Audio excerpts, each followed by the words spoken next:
어르신 여러분, 눈을 잠시 감아 보시겠습니까? 혹시 누군가의 작은 미소가 오랫동안 잠겨있던 여러분의 마음을 한순간에 녹여버린 적 있으셨나요? 오늘 이야기는 한 사람의 미소가 어떤 이의 일생을 바꾸어 버린 믿기 어려운 기적 같은 이야기입니다. 서울의 중심부, 구름과 어깨를 나란히 하는 높다란 빌딩 속 수십 년간 대한민국을 움직여온 한 남자가 있습니다. 이름 윤강호, 나이 67, 엄청난 건설 기업의 회장이자 누가 봐도 성공의 아이콘이었죠. 하지만 사람들은 모릅니다. 완벽한 옷차림 속에 감춰진 깊은 서늘함을. 강호는 언제나 그래왔습니다. 정답만 골라 살아왔죠. 감정보다는 이성, 사람보다는 실적, 사랑보다는 집안. 그런 그에게 아들 도연이 찾아와 조심스레 말했습니다. 아버지, 결혼하고 싶은 여자가 있습니다. 평소와 다름없는 말일 텐데 강호의 세계를 흔든 것은 그 다음 문장이었습니다. 서윤이라고 합니다. 대한은행에서 일해요. 보육원에서 자랐습니다. 보육원 부모도 가문도 없는 여자. 탁! 책상 위에 손가락이 떨어졌습니다. 던지지도 않았고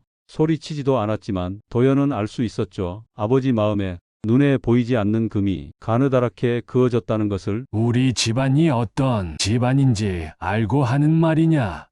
회장의 목소리는 늘 냉정했습니다. 그래서 더 아팠죠. 하지만 도연은 물러서지 않았습니다. 아버지, 저는 아버지처럼 살고 싶지 않습니다. 그 말에 강호의 가슴에 오래된 흉터가 찔러왔습니다. 그가 살아온 삶, 그가 포기한 사랑, 그가 남기고 싶지 않았던 외로움. 사진 한 장, 책상 위에 놓인 은행 유니폼의 젊은 여자, 밝게 웃고 있는 이름표 위 글씨, 이서윤. 그녀의 삶을 거부하는 것은 도연의 사랑까지 끊어내야 한다는 뜻이었습니다. 그러나 그가 모르는 것이 하나 있습니다. 진짜 사람을, 진짜 마음을, 진짜 사랑을 알아보게 만들 존재가 지금 그의 눈앞에 다가오고 있다는 사실이었죠. 며칠 뒤 비가 폭우처럼 쏟아지던 날 강호는 로비를 지나 은행 쪽으로 발걸음을 옮겼습니다. 그때였습니다. 한 노인이 쓰러졌습니다. 젖은 장바구니, 구겨진 과일 껍질, 희미한 숨. 사람들이 웅성거렸지만 금세 시선을 돌렸죠. 누군가 나서길 기다리는 눈빛. 그리고 바로 그때 누군가가 달려왔습니다. 단정한 유니폼, 젖은 머리카락, 하나의 심장처럼 움직이는 손. 어르신, 제 목소리 들리세요? 잠깐만 참으세요. 곧 구급차 옵니다. 그녀였습니다. 서윤. 누구도 나서지 않은 그 순간 유일하게 주저하지 않은 사람이었죠. 회장 강호는 조용히 한 발 앞으로 나갔습니다. 이유는 모릅니다. 그저 눈을 뗄 수 없었죠. 서윤은 노인의 손을 두 손으로 따뜻하게 감싸며 계속 말했습니다. 괜찮아요. 여기 제가 있잖아요. 잠시 후 할아버지는 구급차에 실려가며 눈가에 눈물을 맺히고 말했습니다. 고맙소. 정말 고맙소. 할아버지의 손이 서윤의 손을 떨며 붙잡았죠. 하지만 바로 뒤에서 싸늘한 목소리가 들립니다. 이서윤 대리, 창구 비워두고 뭐 하는 거야? 지점장, 잘못하면 인사고과에 반영될 거라는 걸 서윤도 알고 있었겠죠. 그러나 서윤은 조용히 고개를 들고 말했습니다. 이미지는 나중입니다. 지금은 사람입니다. 그 한 문장은 강호의 숨을 멎게 했습니다. 서늘했던 심장 한 구석에서 아주 조그마한 열이 피어올랐죠. 지금은 이미지가 아니라 사람. 언젠가 정말 사랑했던 그 사람이 했던 말과 너무나 닮았기 때문입니다. 은행 안으로 들어가는 서윤의 뒷모습을 바라보며 강호는 자신도 모르게 마음속 깊이 되뇌었습니다. 저런 사람이 내 며느리가 된다면. 하지만 곧 고개를 저었습니다. 안 돼. 가문이란 게 있는데. 그날 비는 결국 그쳤습니다. 햇살이 창문을 타고 서윤의 미소 위로 부서졌습니다. 그리고 그 순간 윤강호는 모릅니다. 이제부터 그 누구보다도 강하게 그 미소를 붙잡고 싶은 마음이 자기 안에서 서서히 자라나고 있다는 걸 말입니다. 서울의 새벽 공기는 생각보다 차가웠습니다. 회장으로서 늘 운전기사가 대기한 차만 타고 다니던 윤강호에게 골목길의 바람은 오랜만에 마주하는 낯선 손님처럼 느껴졌죠. 그날 아침 그는 평소와 전혀 다른 옷을 꺼냈습니다. 젊었던 시절 현장에서 일하며 흙먼지를 뒤집어 쓰던 때 입었던 낡은 파카, 팔꿈치가 닳아 색이 바랜 청바지, 바닥창이 마모된 오래된 운동화, 고급 맞춤 정장을 벗어 걸고 억대의 시계를 서랍 안 깊숙이 밀어 넣은 뒤 그 옷들을 조심스레 꺼내 입었습니다. 파카를 걸치는 순간 오랫동안 옷장 안에 갇혀있던 눅눅한 냄새가 천천히 공기 중으로 번졌습니다. 강호는 거울 앞에 섰습니다. 거울 속에는 대한민국 굴지의 회장이 아니라 어딘가 버스 정류장 근처에서 하루를 보낼 것 같은 허름한 노인이 서 있었습니다. 그래. 이 정도면 사람들이 알아보진 않겠지. 그는 모자를 깊이 눌렀으며 스스로를 낯선 사람으로 만들었습니다. 지갑 속 카드들을 하나씩 빼냈습니다. 검은색 카드, 플래티넘 카드, 한 번만 흔들어도 수많은 돈이 쏟아져 나올 것 같은 증명들, 그 모든 것을 빼내고 낡은 가죽 지갑 안에 종이 위조지처럼 구겨진 10,000원짜리 몇 장만 넣어 두었습니다. 사람들이 나를 어떻게 대하는지 있는 그대로 보고 싶다. 그가 오늘 가려는 곳은 아들의 연인 서윤이 일하는 은행이었습니다. 지하철역으로 내려가는 계단은 생각보다 더 가팔랐습니다. 사람들은 바쁘게 뛰어 내려가고 뛰어 올라왔습니다. 누군가는 휴대폰을 보며 웃고 누군가는 한숨을 쉬며 주저앉을 듯 기대어 서 있었습니다. 강호는 턱을 살짝 숙인 채 사람들 틈에 섞였습니다. 거울처럼 매끈한 승용차 창문 대신 지하철 유리창이 앞을 가로막았고 은은한 가죽향 대신 습기와 사람 냄새가 뒤엉켜 있었습니다. 곁에 서 있던 젊은 남자가 슬쩍 몸을 옆으로 비켜섰습니다. 아마 낡은 파카에서 풍기는 냄새가 싫었겠죠. 그래, 이게 현실이야. 강호는 속으로 중얼거리며 손잡이를 꽉 잡았습니다. 얼마 뒤 강남역에 도착했습니다. 엘리베이터를 타고 지상으로 올라가자 높은 빌딩들이 빽빽하게 서 있는 모습이 거대한 숲처럼 눈앞에 펼쳐졌습니다. 그 가운데 자신이 세운 건물도 보였습니다. 그 건물 1층 빌딩 입구 옆에 자리한 은행 지점, 유리문 너머로 정돈된 실내와 분주한 직원들의 움직임이 보였습니다. 윤강호는 잠시 숨을 골랐습니다. 자, 시작해볼까? 그는 노인의 걸음으로 천천히 은행문을 밀고 들어갔습니다. 실내는 이미 사람들로 가득했습니다. 평일 아침 출근길에 잠깐 들른 직장인들, 월급 확인을 하러 온 듯 보이는 젊은이들, 통장 정리를 하기 위해 번호표를 쥔 어르신들, 조명이 밝았지만 어딘가 차갑게 느껴지는 공간. 강호는 로비 한쪽에 놓인 번호표 기계 앞으로 다가가 버튼을 조심스럽게 눌렀습니다. 얇은 종이 한 장이 사각하고 소리를 내며 튀어나왔습니다. 종이 위 숫자를 보고도 그는 일부러 모르는 척 눈을 가늘게 떴습니다. 그는 곧장 서윤 쪽으로 가지 않았습니다. 먼저 다른 직원의 대응을 보고 싶었기 때문이었죠. 잠시 후 전광판에서 자신의 번호가 불리는 소리가 들렸습니다. 321번 손님, 3번 창구로 와주세요. 3번 창구에는 또렷한 인상의 젊은 남자 직원이 앉아 있었습니다. 명찰에는 김대리라고 적혀 있었죠. 강호는 등을 조금 더 굽히고 천천히 걸어가 창구 앞 의자에 앉았습니다. 무엇을 도와드릴까요? 말투는 공손했지만 눈빛은 이미 강호의 낡은 차림새를 훑고 있었습니다. 통장을 하나 만들고 싶어서요. 강호는 일부러 조금 떨리는 목소리로 말했습니다. 김대리는 짧게 한숨을 내쉬었습니다. 신분증 주세요. 설명도 안내도 없이 마치 오래된 기계처럼 익숙한 말만 툭툭 내뱉었습니다. 강호는 일부러 주머니를 이리저리 뒤적이며 시간을 끌었습니다. 어디 뒀더라? 잠깐만.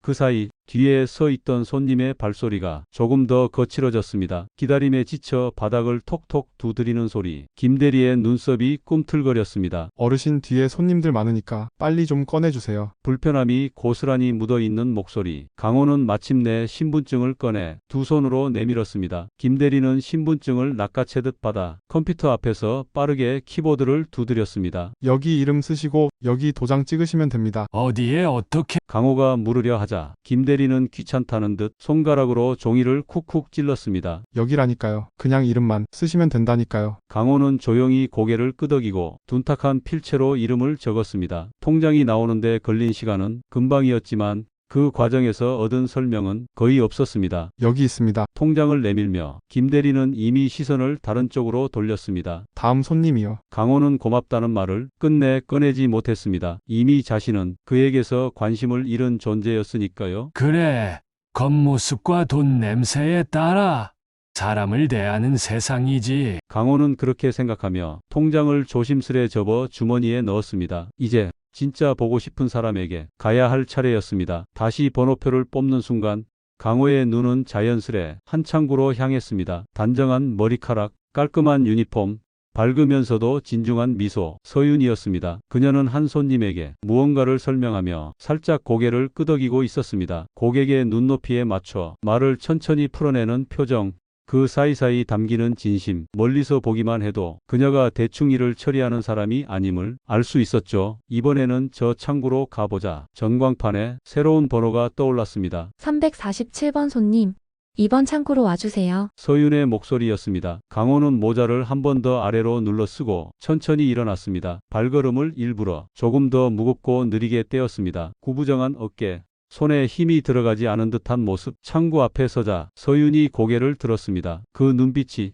강호를 정면으로 마주했습니다. 그 순간 강호는 이해할 수 없는 감정에 잠깐 말을 잃었습니다. 초라한 차림을 본 사람의 눈에 흔히 떠오르는 의심, 불편함, 경계, 그 어떤 것도 그녀의 눈에는 없었습니다. 어서 오세요. 어르신 잘 오셨습니다. 무엇을 도와드릴까요? 짧은 한 문장이었지만 그 안에는 환영, 존중, 그리고 미묘한 따뜻함이 섞여 있었습니다. 저 돈을 조금 보내야 해서요. 송금이라고 하나?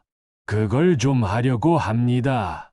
강호는 일부러 어딘가 서툰 어조로 말을 이었습니다. 네, 잘 오셨어요. 통장 가지고 오셨나요? 예, 있는데 이걸로 할 수 있는지 잘 모르겠네요. 강호가 통장을 내밀자 서윤은 조심스럽게 받아 먼저 통장의 상태부터 확인했습니다. 어르신 창구에서 보내드릴 수도 있지만 사실은 다른 방법이 하나 더 있어요. 혹시 키오스크라고 들어보셨어요? 뭐라고요?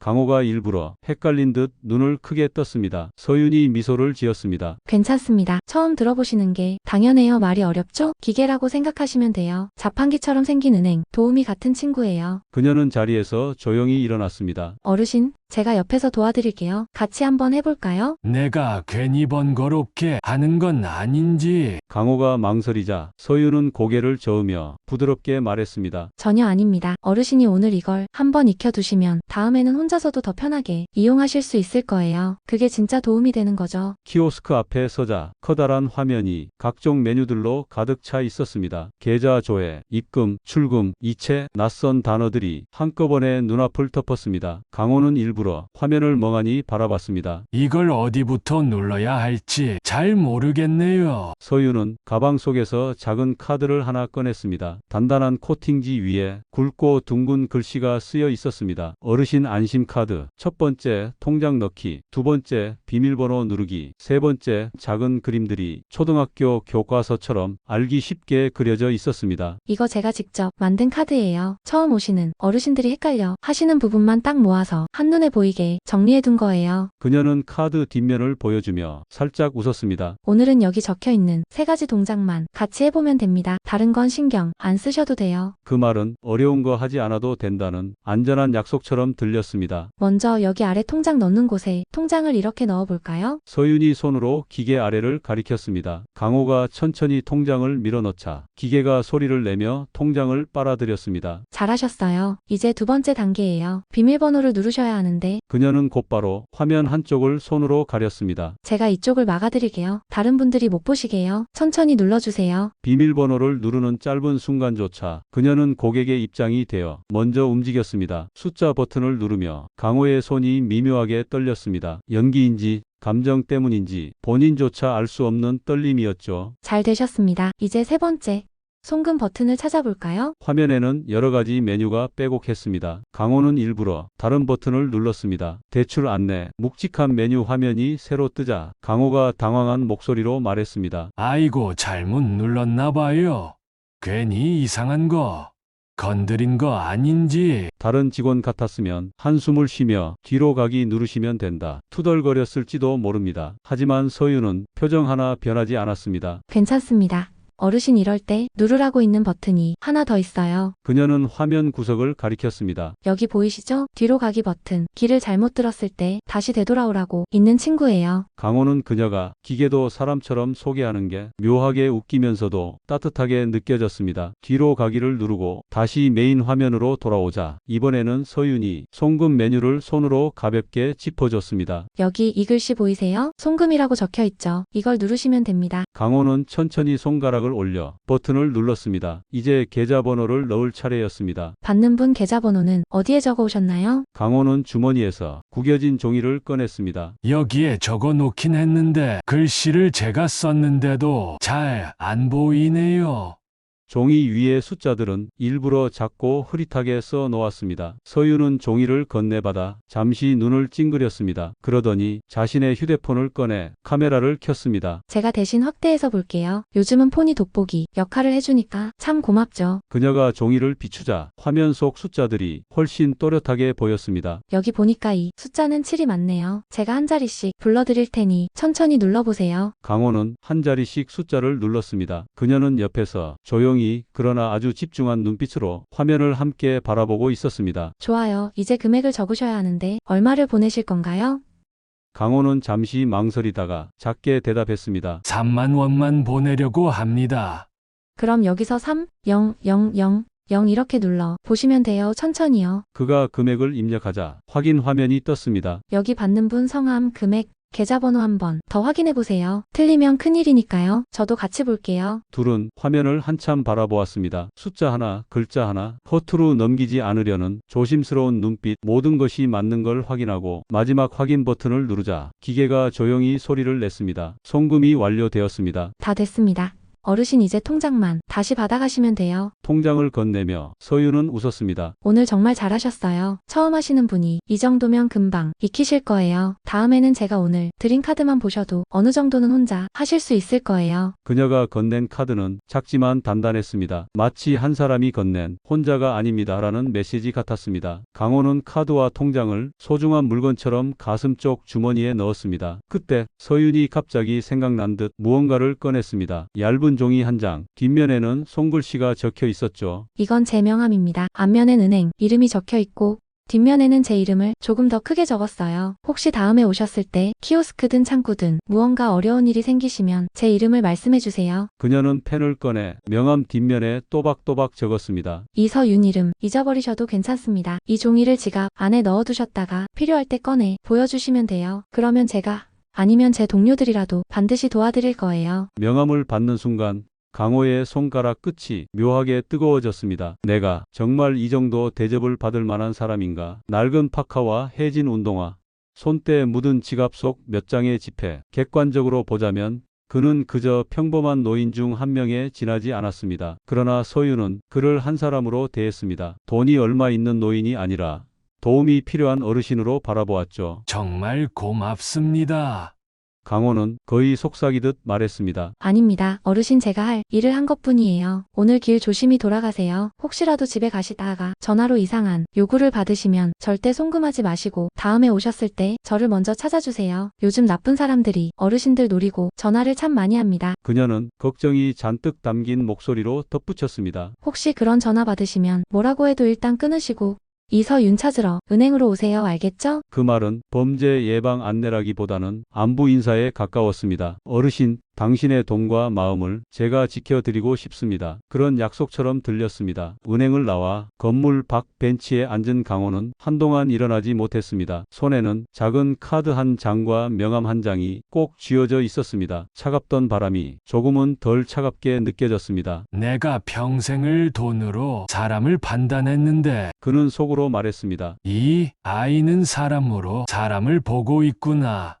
주머니 속에서 휴대폰이 진동했습니다. 화면에는 아들 도연의 이름이 떠 있었습니다. 잠시 망설이다가 통화를 받았습니다. 아버지 오늘 은행에서 있던 일을 들었어요. 서윤이가 한 어르신 도와드렸다고 이야기를 해줬는데 너무 뿌듯해하더라고요. 수화기 너머로 들려오는 아들의 밝은 목소리가 왠지 멀게 느껴졌습니다. 정말 좋은 사람입니다. 아버지도 언젠가 한 번만 제대로 만나봐 주세요. 통화가 끝나고도 강호는 오랫동안 휴대폰을 내려놓지 못했습니다. 만나봤다. 그리고 아직도 만나고 있는 중이다. 그는 속으로 조용히 되뇌었습니다. 그러나 아직 정체를 밝힐 수는 없었습니다. 오늘은 첫 번째 시험에 불과했습니다. 사람이란 존재는 하루만 보고 판단할 수 없다는 것을 그는 누구보다 잘 알고 있었으니까요. 한 번 더 아니, 두 번은 더 지켜보자.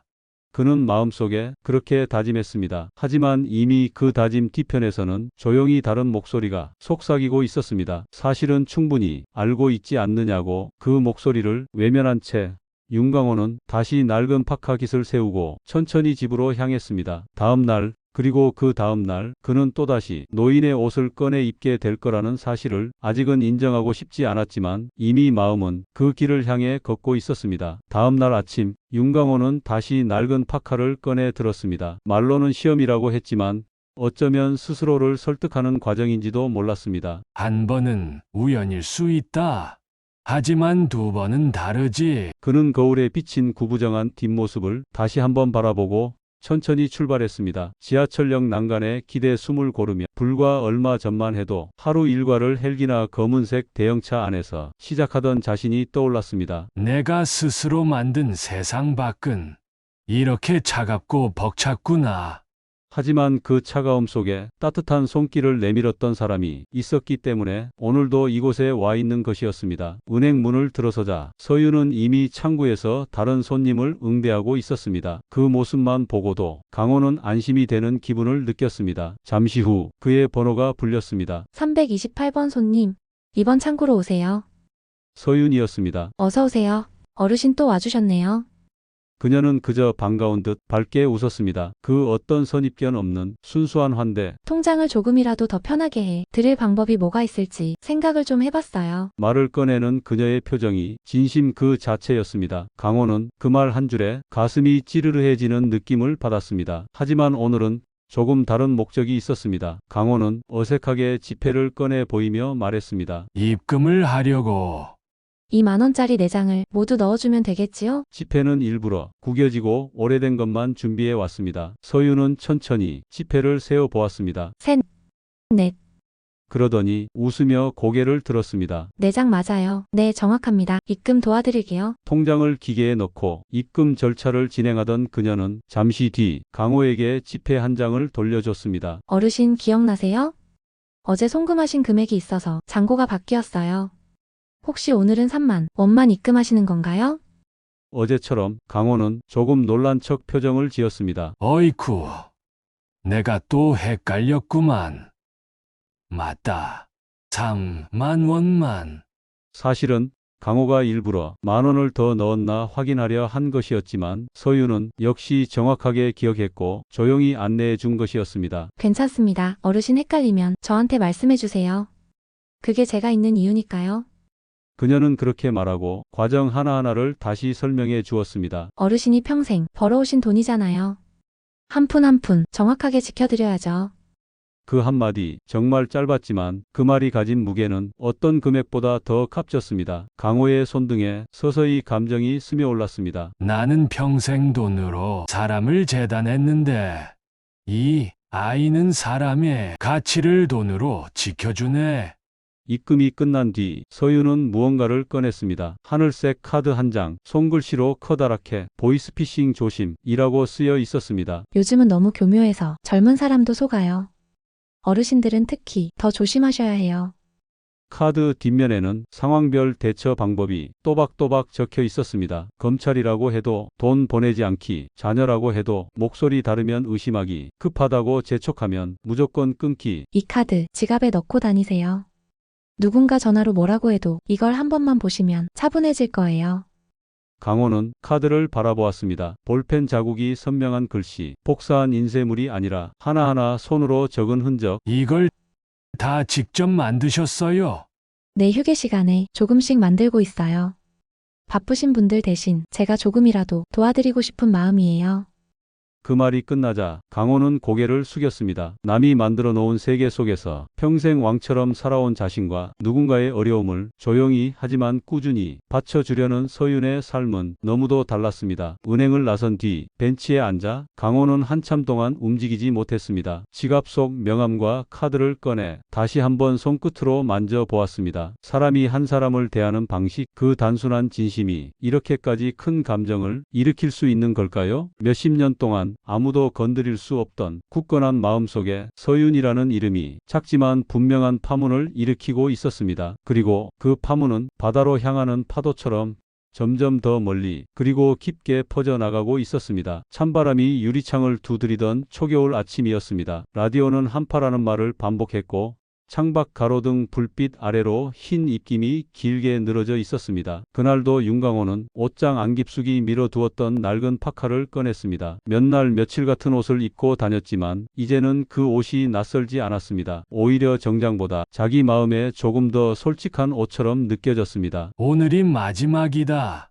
강호는 스스로에게 그렇게 말했습니다. 그러나 마음 어딘가에서는 이미 답을 알고 있다는 듯 작게 웃음이 새어나왔습니다. 마지막이라고 말하는 것 자체가 이제 마음을 정했다는 뜻일지도 모르지. 파카 지퍼를 올리고 해진 운동화를 다시 끌어 신은 뒤 그는 오래된 지갑을 주머니에 넣었습니다. 지갑 속에는 얇은 지폐 몇 장과 손글씨가 적힌 작은 명함 한 장. 이서윤. 그 이름을 손끝으로 한번 쓸어보았습니다. 은행 로비에 도착했을 때는 아직 문을 연 지 얼마 되지 않은 이른 시간이라 손님이 많지 않았습니다. 하지만 공기 속에는 묘한 긴장감이 감돌고 있었습니다. 직원들이 평소보다 더 자주 시계를 보고 지점장은 이곳저곳을 오가며 잔소리를 늘어놓고 있었죠. 다들 정신 바짝 차려. 오늘 중요한 손님 온다고 했어. 헛짓하면 안 돼. 목소리에는 불안과 조급함이 그대로 묻어났습니다. 강호는 모른 척 한쪽 의자에 조용히 앉았습니다. 그리고 사람들 움직임을 천천히 살펴보았습니다. 잠시 뒤 직원들을 모두 모아놓은 지점장의 목소리가 로비를 울렸습니다. 다들 들었지? 조금 뒤에 큰 손님이 오신다. 은행에 어마어마한 돈을 맡기신 분이야. 실수 한 번이면 지점 전체 실적이 흔들릴 수 있다. 직원들 사이에서 작은 웅성거림이 일어났습니다. 지점장은 서윤을 향해 손가락을 뻗었습니다. 이서윤 대립, 그 손님 내가 맡는다. 너는 옆에서 서류만 정리해 알아서 움직이고 오늘만큼은 다른 손님보다 그분을 먼저 챙겨야 해.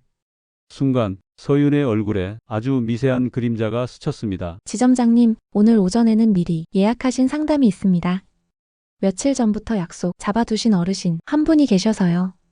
지점장은 손사래를 쳤습니다. 그건 나중에 하고 오늘은 VIP가 먼저야. 이게 어디서 감히 따지고 있어. 서윤은 입술을 살짝 깨물었습니다. 그러나 곧 조용히 고개를 숙이며 대답했습니다. 알겠습니다. 먼저 상담 진행 상황만 정리하고 지점장님께 보고 드리겠습니다. 그 대답 속에는 억지로 삼킨 감정과 끝까지 지키고 싶은 무언가가 묵직하게 섞여 있었죠. 그 모습을 멀리서 지켜보던 윤강호는 생각했습니다. 오늘이구나. 이 아이가 진짜 어떤 사람인지 마지막으로 확인하는 날. 잠시 후 강호의 번호가 불렸습니다. 347번 손님, 이번 창구로 오세요. 서윤의 목소리였습니다. 그는 일부러 조금 더 느릿한 걸음으로 걸어갔습니다. 또 오셨군요. 어르신 이제 거의 단골이 되셨어요. 서윤이 웃으며 말했습니다. 강호는 그 웃음이 반가우면서도 마음이 쓰라렸습니다. 저 아이가 어떤 일을 겪을지 내가 알고 있다는 게 괜히 미안하군. 통장 정리를 좀 하려고 하는데요.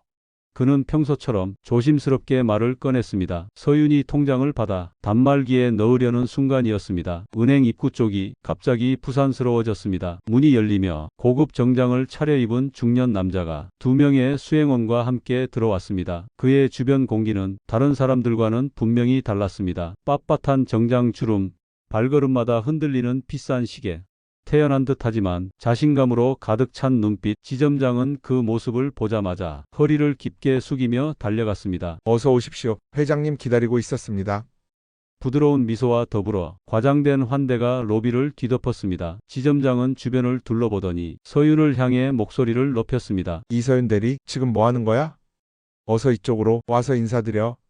서윤은 당황한 듯 고개를 들었습니다. 그리고 자신의 창구 앞에 앉아있는 강호를 한번 바라보았습니다. 주름진 손, 낡은 옷, 기다란 번호표 종이. 그는 분명히 지금 도움을 기다리는 상태였습니다. 서윤은 천천히 숨을 들이쉬고 지점장을 향해 말했습니다. 지금 상담 중인 고객님이 계십니다. 지점장님 먼저 끝내고 가도 될까요? 지점장의 이마에 혈관이 도드라졌습니다. 지금 그게 말이 돼? 은행에 몇백억을 맡긴 손님이야. 지금 그 노인분이 먼저냐? 서윤은 강호를 한 번 더 바라보았습니다. 그리고 조용히 고개를 돌리며 단단한 목소리로 말했습니다. 지금 제 앞에 계신 분도 은행에 평생 모은 돈을 맡기신 분입니다. 번호표 뽑고 기다리신 고객님이고요. 제가 먼저 상담을 시작했습니다. 약속을 어기고 자리를 떠나는 건 이 어르신께 신뢰라고 생각합니다. 순간 로비가 조용해졌습니다. 기다리던 손님들, 서류를 정리하던 직원들 모두가 서윤과 지점장을 번갈아 보았습니다. 지점장은 서윤에게 다가와 목소리를 낮추었습니다. 이서윤 대리, 지금 내 자리가 어떤 자리인지 잊었어? 이 은행을 살리고 죽이는 손님이야. 이런 기회 다시 없다. 눈치껏 움직여. 서윤은 눈을 감았다가 조용히 떴습니다. 그리고 강호에게로 시선을 돌린 뒤 또렷이 말했습니다. 어르신 조금 시끄러워서 죄송합니다. 괜찮으시면 통장 정리부터 마저 해드릴게요. 지점장의 얼굴이 순간 불그락 푸르락 변했습니다. 내 말이 귀에 안 들어와? 지금 상사가 시키는 일을 거부하는 거야? 서윤은 떨리는 손을 책상 위에서 꼭 쥐었습니다. 그러나 눈빛만큼은 흔들리지 않았습니다. 지점장님, 제가 VIP 손님을 무시하려는 게 아닙니다. 하지만 원칙은 누구에게나 같아야 한다고 생각합니다. 먼저 번호표를 뽑고 기다리신 분, 그분을 먼저 끝까지 책임지는 게 직원으로서의 기본이라고 배웠습니다. 잠깐 짧은 침묵이 흘렀습니다. 그 죽어있던 공기를 깨뜨린 건 뜻밖에도 방금 들어온 큰 손님, VIP 회장이었습니다. 그는 지점장에게 웃음 섞인 목소리로 말했습니다. 저 직원분 꽤 괜찮은데요? 지점장이 놀라 그를 바라보았습니다. 네. 예, 회장님, 제가 다시 잘 교육해서. VIP 회장은 고개를 저었습니다. 아닙니다. 저런 사람이 있는 게 은행에 더 좋은 일입니다. 저도 번호표 뽑았습니다. 제 순서 오면 그때 도와주시면 되죠. 그는 손에 들고 있던 종이를 가볍게 흔들었습니다. 손님들이 작게 탄성을 내뱉었습니다. 지점장은 어쩔 줄 몰라 하며 억지 웃음을 지었습니다. 예, 물론입니다. 회장님 잠시만 편히 기다려 주십시오. 서윤은 그제야 조금 숨을 고를 수 있었습니다. 그리고 다시 강호를 향해 진심 어린 눈빛을 보내며 말했습니다. 어르신, 제가 신뢰가 되지 않았기를 바랍니다. 이어서 도와드릴게요. 그 순간 윤강호의 가슴 안에서는 뭔가가 완전히 무너져 내렸습니다. 가문, 체면, 배경, 학벌, 그 모든 것 뒤에 숨어 남의 인생을 재단해 온 시간, 지금 눈앞의 작은 등은 그 모든 허세보다 훨씬 더 단단하고 따뜻하게 빛나고 있었습니다. 통장 정리를 마친 뒤 서윤은 항상 하던 것처럼 천천히 설명을 이어갔습니다. 여기 보시면 어르신 통장에 찍힌 기록입니다. 최근에 송금하신 금액, 입금하신 날, 잔고까지 한 줄씩 같이 읽어볼까요? 강호는 그 목소리를 들으며 숫자는 거의 보지 못했습니다. 대신 몇 년 전 어느 비 오는 날 자신에게 말하던 어떤 여인의 얼굴이 떠올랐습니다. 체면이 뭐라고 사람을 놓쳐. 어린 날 끝내 지켜주지 못했던 사람, 가난하다는 이유로 가문의 반대를 핑계 삼아 손을 놓아버렸던 첫사랑, 그리고 지금 자신의 아들이 똑같은 선택의 기로에 서 있습니다. 이제는 어느 쪽을 택해야 할지 분명하게 보이고 있었습니다. 어르신, 혹시 이 부분이 헷갈리시면 제가 따로 적어드릴까? 서윤이 물었습니다. 강호는 눈가가 뜨거워지는 것을 느끼며 천천히 고개를 저었습니다. 아니요. 충분히 알겠습니다. 정말 고맙습니다. 그는 의자에서 천천히 일어나 작게 허리를 숙였습니다. 단지 연기의 일부로 예의를 차리는 것이 아니었습니다. 이제는 한 사람으로서 진심을 다해 드리는 인사였습니다. 어르신 추운데 조심해서 가세요. 그리고 혹시라도 이상한 전화 받으시면 제가 뭐라고 했는지 꼭 기억해 주세요. 예, 이서윤 씨를 찾으러 또 오겠습니다. 강호는 그렇게 대답하고 은행 문을 나섰습니다. 차가운 겨울 바람이 얼굴을 스쳤지만 가슴속은 묘하게 따뜻했습니다. 돈보다 사람을 먼저 세우는 사람, 원칙 하나 지키려고 자기 자리까지 걸 수 있는 사람, 그런 사람이 자신이 만든 가문 안으로 들어온다면 그 집안의 미래는 이전과는 완전히 달라질 것입니다. 그래, 이제는 인정해야겠지. 윤강호는 오래 버텨온 고집을 조용히 내려놓았습니다. 내가 틀렸고 아들이 옳았다. 은행에서 나와 길 건너편 작은 카페에 들어간 그는 창가 자리에 앉았습니다. 따뜻한 커피를 시켜놓고 유리창 너머 은행을 바라봤습니다. 여전히 분주한 로비, 고개를 숙이고 서류를 정리하는 직원들, 그 가운데 여느 때처럼 진지한 표정으로 손님을 맞이하는 서윤. VIP 회장은 순서를 기다렸다가 자연스럽게 상담을 받았고 환한 웃음으로 지점장의 손을 잡으며 말하는 모습까지 보였습니다. 오늘 아주 괜찮은 직원 한 명 다시 보게 됐습니다.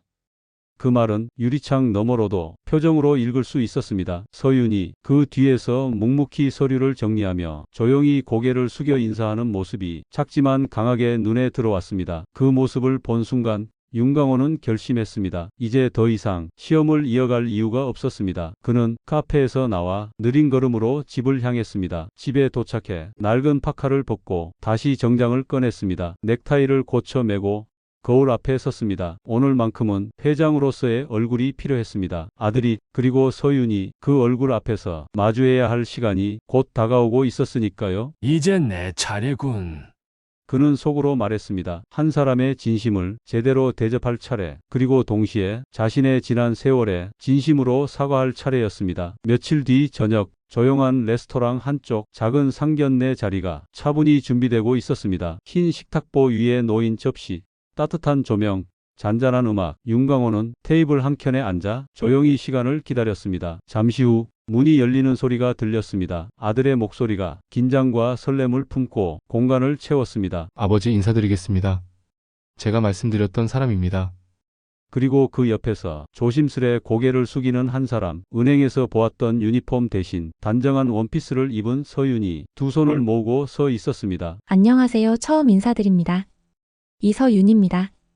그 순간 윤강호의 가슴에는 이상한 감정이 한꺼번에 밀려왔습니다. 시험이라는 이름으로 일부러 힘들게 만든 시간들, 그런 줄 꿈에도 모른 채 늘 성실하게 마음을 다해 사람을 대해왔던 젊은 여자, 이제 그 모든 진실을 처음부터 다시 써 내려갈 시간이 다가오고 있었습니다. 그리고 이 자리는 단순히 두 집안이 만나는 자리가 아니라 한 사람의 편견이 완전히 무너지는 순간이기도 했습니다. 이제 이야기는 마지막을 향해 갑니다. 그 마지막 자리에서 윤강호가 어떤 말을 꺼낼지, 그 말이 서윤과 도연, 그리고 듣고 계신 어르신 여러분의 마음에 어떤 울림을 남길지. 식탁 위에 놓인 물컵이 미세하게 떨리고 있었습니다. 누구의 손도 닿지 않았는데도 말입니다. 그 떨림은 아들의 긴장일 수도, 서윤의 설렘과 두려움일 수도, 혹은 윤강호 스스로의 떨리는 마음일 수도 있었습니다. 조명이 은은하게 내려앉은 레스토랑 한가운데 세 사람의 숨소리가 조용히 섞여 있었습니다. 먼저 말을 꺼낸 것은 아들이었습니다. 아버지, 서윤이는 제가 정말 사랑하는 사람입니다. 저와 함께하고 싶은 사람입니다. 서윤의 두 손이 무릎 위에서 꼭 마주 잡혀 있었습니다. 그러나 정작 말을 해야 할 사람은 아들도 서윤도 아니었습니다. 회장 윤강호, 한 가정의 기둥이자 수십 년을 완고하게 살아온 남자. 그는 천천히 고개를 들었습니다. 서윤의 눈을 정면으로 바라보며 입을 열었습니다. 직접 만나보니 내가 생각했던 것보다 훨씬 훌륭한 사람이더군요. 서윤의 눈이 조금 커졌습니다. 그 말이 생각보다 더 따뜻했기 때문입니다. 은행에서 만난 어르신들을 대하는 표정, 말투, 그리고 무엇보다 사람을 사람으로 보는 마음. 잠시 멈추고 강호는 깊은 숨을 내쉬었습니다. 그동안 나는 돈과 배경이 사람의 가치를 결정한다고 믿고 살아왔습니다. 아들의 눈이 살며시 흔들렸습니다. 그러나 이제는 그 생각이 틀렸다는 걸 압니다. 그가 지갑을 꺼냈습니다. 그 속에서 하나의 종이를 꺼내 놓았습니다. 작고 단단한 코팅 카드, 둥근 글씨, 볼펜 자국, 서윤이 직접 만든 어르신 안심 카드였습니다. 서윤의 숨이 조용히 멈췄습니다. 그 옆에 또 다른 종이가 놓였습니다. 명함, 뒷면에 적힌 손글씨, 이서윤. 서윤은 입술을 세게 깨물었습니다. 그 의미를 단번에 이해했기 때문입니다. 윤강호는 정중하게 고개를 숙였습니다. 내가 그 어르신이었소. 말 한 줄이 조용히 식탁 위에 내려앉았습니다. 서윤의 두 눈이 순간 흔들렸습니다. 그러나 눈빛은 금세 따뜻함으로 가득 찼습니다. 저는 그저 할 일을 했을 뿐입니다. 강호는 고개를 저었습니다. 아닙니다. 당신은 할 수 있는 최선을 했습니다. 그리고 내가 평생 잊고 지낸 가장 중요한 것을 다시 가르쳐 준 사람입니다. 그 말이 끝나자 아들이 말없이 고개를 떨궜습니다. 울음을 참는 듯 숨을 한번 크게 들이켰습니다. 웨이터가 조용히 다가와 따뜻한 차를 내려놓았습니다. 증기가 피어오르며 세 사람 사이를 어루만졌습니다. 강호는 차를 한 모금 마신 뒤 천천히 말을 이었습니다. 서윤 씨, 그녀를 부르는 목소리가 조금 떨리고 있었습니다. 도연이와 결혼해 주겠습니까? 서윤의 눈가가 고양이 눈물처럼 가볍게 떨렸습니다. 저 같은 사람을 정말 괜찮으시겠습니까?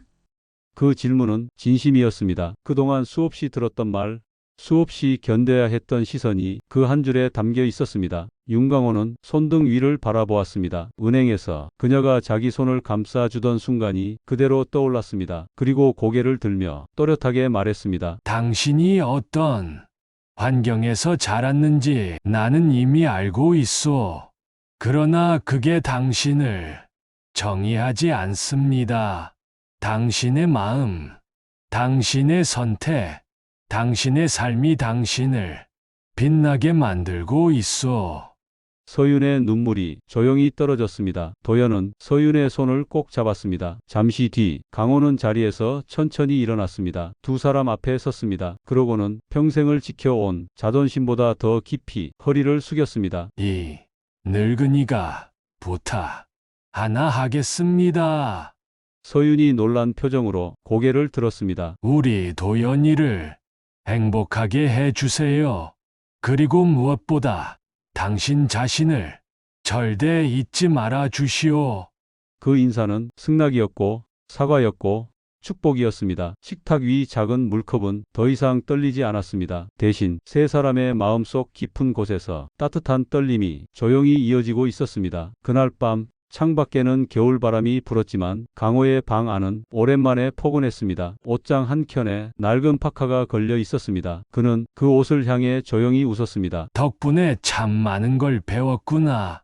그리고 지갑 속 작은 손글씨 명함을 한 번 더 꺼내 보았습니다. 이서윤. 그 이름 아래 새로운 가족의 미래가 조용히 새겨지고 있었습니다. 어르신 여러분, 우리는 나이가 들수록 기억보다 후회가 더 많아진다고 합니다. 하지만 후회를 줄이는 방법은 그리 어렵지 않을지 모릅니다. 딱 한 번이라도 누군가를 온전히 사람으로 보는 것, 그 사람의 이름, 그 사람의 마음, 그 사람의 선택을 존중하는 것, 그 작은 진심이 평생의 외로움을 따뜻하게 감싸줄 수도 있습니다. 어쩌면 오늘 여러분 주변에도 그런 누군가가 조용히 웃고 조용히 손을 내밀고 있을지 모릅니다. 그리고 여러분이 그 손을 잡아준다면 이 이야기처럼 새로운 미래가 조용히 시작될 것입니다. 여기까지 한 사람의 고백과 성장, 그리고 한 가족의 탄생에 관한 이야기였습니다. 오늘도 함께해 주셔서 진심으로 고맙습니다.